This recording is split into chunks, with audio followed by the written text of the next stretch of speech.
para jumble and odd one out, these are non-MCQ. Okay, whereas your paragraph summary, okay, that is an MCQ. That's the pattern that is followed right now. So hence in this exercise, I have not given any choices. Okay, we'll try and mimic the actual questions, and I have picked these questions from various articles. Okay, so you wouldn't find these questions anywhere.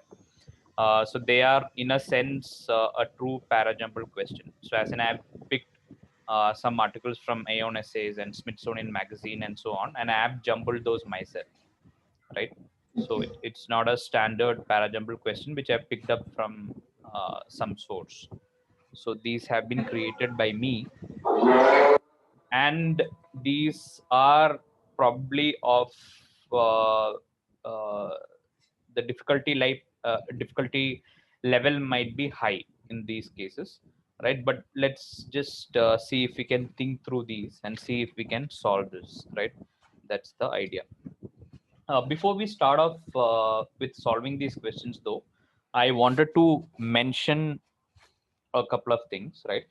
Uh, Whenever you're looking at a para jumble question, right, I think the first part would be to identify the starting sentence, right? And then you identify the sentences that follow and the sequence in which they would appear, right?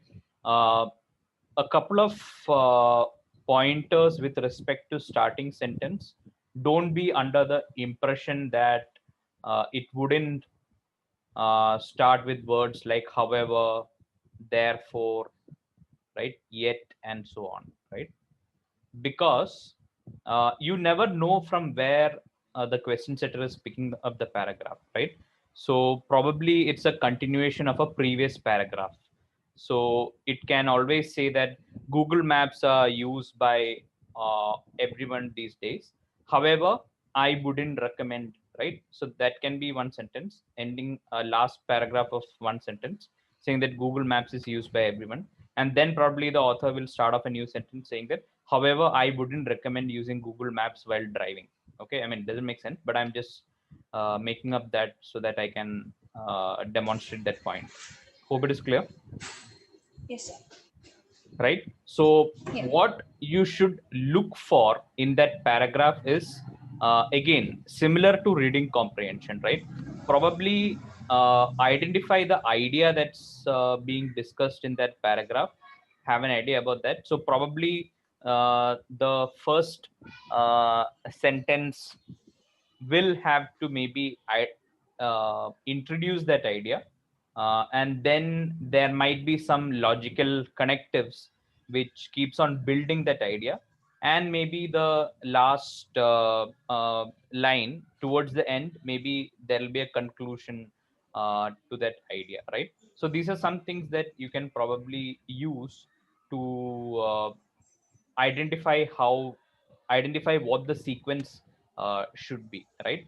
Another thing is that maybe if there are general things which are being discussed in a paragraph, and if there are specific things, maybe the paragraph would start off with a general thing and would then gradually funnel down onto a specific idea, right? So just wanted to point out these things to you.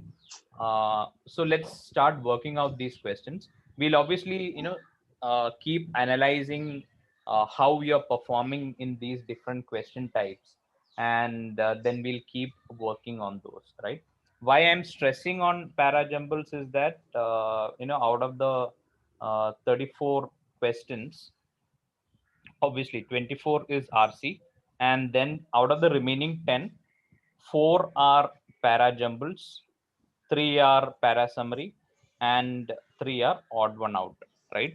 So these 6, I think you'll have to get all of them correct. Okay, these can be tricky because of obvious reasons. Essentially, you're grappling with 4 choices, right? Compared to the previous scenario where you actually got 4 choices with probable sequences. Hence, these can lead to you wasting a lot of time. So I'm not too sure. Maybe you can get 2 out of these correct, right? So we're looking at getting maybe 7 to 8 out of 10 from the VA section, right? And obviously 17 to 18, right, from the RC.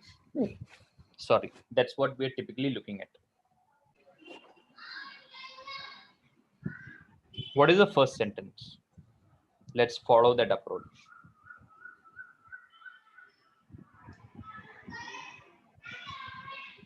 And utilize your 2 minutes. Is it DABC?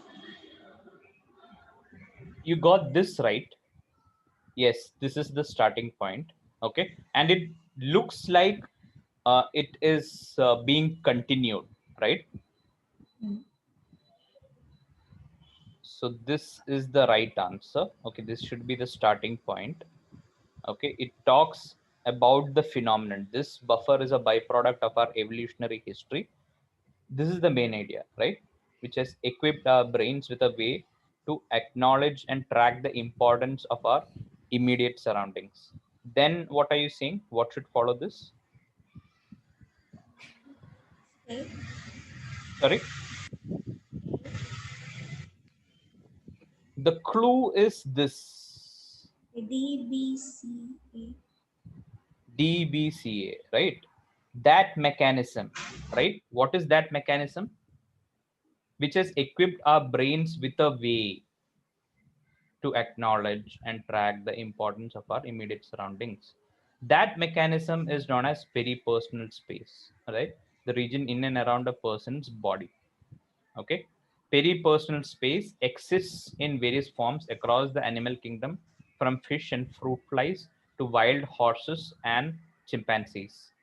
The neuroscience behind it sheds fascinating light on how humans and other animals conceive of themselves and their boundaries, right?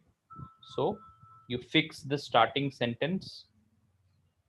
If you're lucky, you might find a mandatory pair. Here, clearly, D should be followed by B, right? Because this way and that mechanism, that should come together, right? Yes, sir. Okay. And C and A, right? Yes, Clear? sir. Yes. Okay, perfect. What is the first sentence? B. Hmm? B. E. B. D for A, Delhi. B, B. B. Oh, B God, for B. Bombay. Okay. Read again.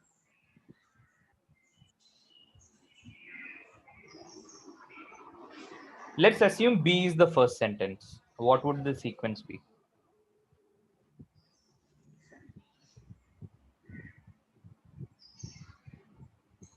There will be a misfit if B is the first sentence.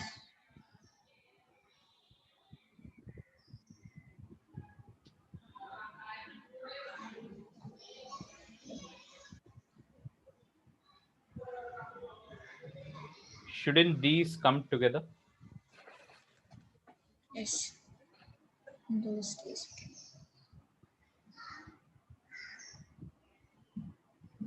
This is your clue.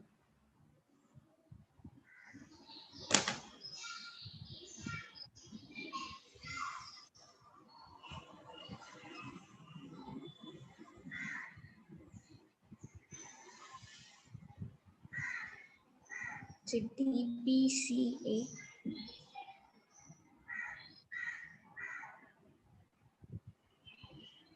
See, again, Aisha, read it carefully, okay? Because para jumbles, like I told you, there are no choices. So we can't use any shortcuts here, unfortunately. Okay. That's why para jumbles become tricky. Unfortunately, you'll have to read the sentence carefully and figure out. Look for clues, forage for clues.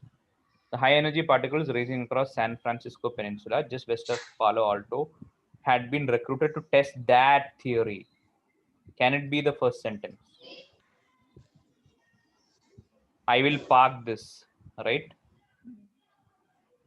That theory seems to indicate that probably there's a first sentence. Why am I not rejecting this altogether? Because of what I said at the start of the class, right? It might be picked up from between somewhere, right? So maybe this can be the first sentence, but in all probability, I'll probably hold on to the hypothesis that this can't be the first sentence right now because of this word, right? There should be a sentence ideally preceding it. And don't I find some theory being mentioned here?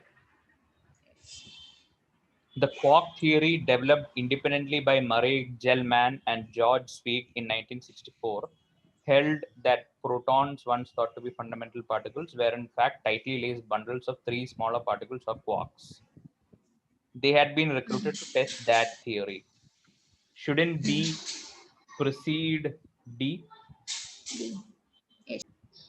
Imagine it is somebody is telling you a story, right? Okay. Once upon a time, something happened. There lived a king. Similarly, how would this story start off?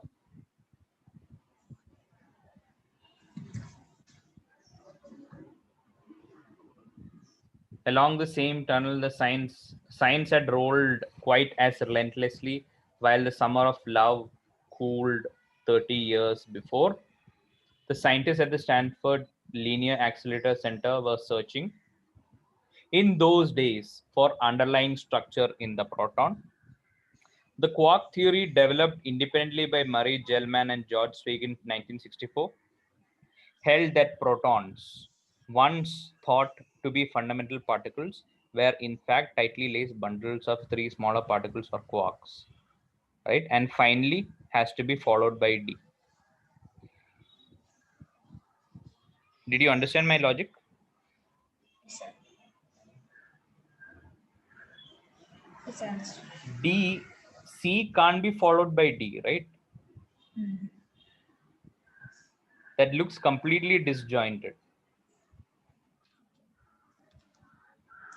right?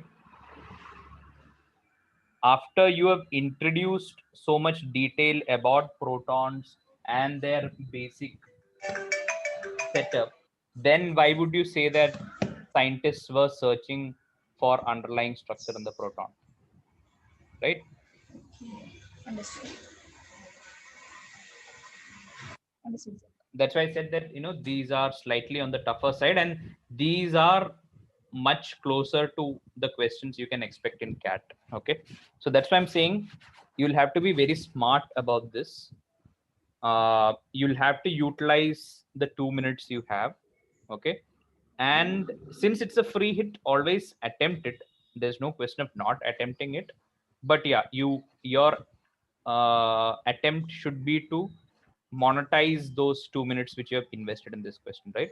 So hence, don't read it carelessly. Please read the sentences very carefully. Look for clues, right? Look for clues which might tell you if the sentence need an preceding sentence or not. Clear? Should CABD? Oh, Aisha. Okay, let's work with that. You got the starting sentence right. In the 19th century, phrenology's detractors objected to the fact that phrenology attempted to pinpoint the location of different mental functions in different parts of the brain, a move that was seen as heretical since it called into question Christian ideas about the unity of the soul. Now, which one do you think should be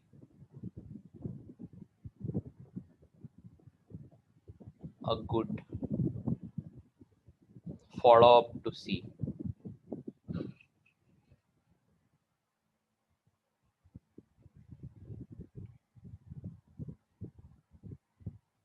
Are you there? Hello? B. Should be B, right? B can't be followed by A, right? A should naturally flow into D, correct? And C Yes, sir. is talking about a negative point. right?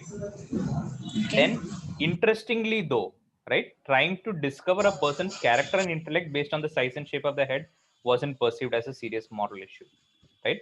Okay. So that's a contrast to this, right? Today, by contrast, the idea of localizing mental functions is fairly uncontroversial. Scientists might no longer think that destructiveness is seated above the right ear, but the notion that cognitive functions can be localized in particular brain circuits is a standard assumption in mainstream neuroscience, right? So hence CBAD,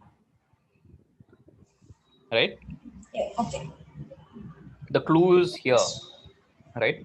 This being the negative and this pointing out a exception or deviation. Understood?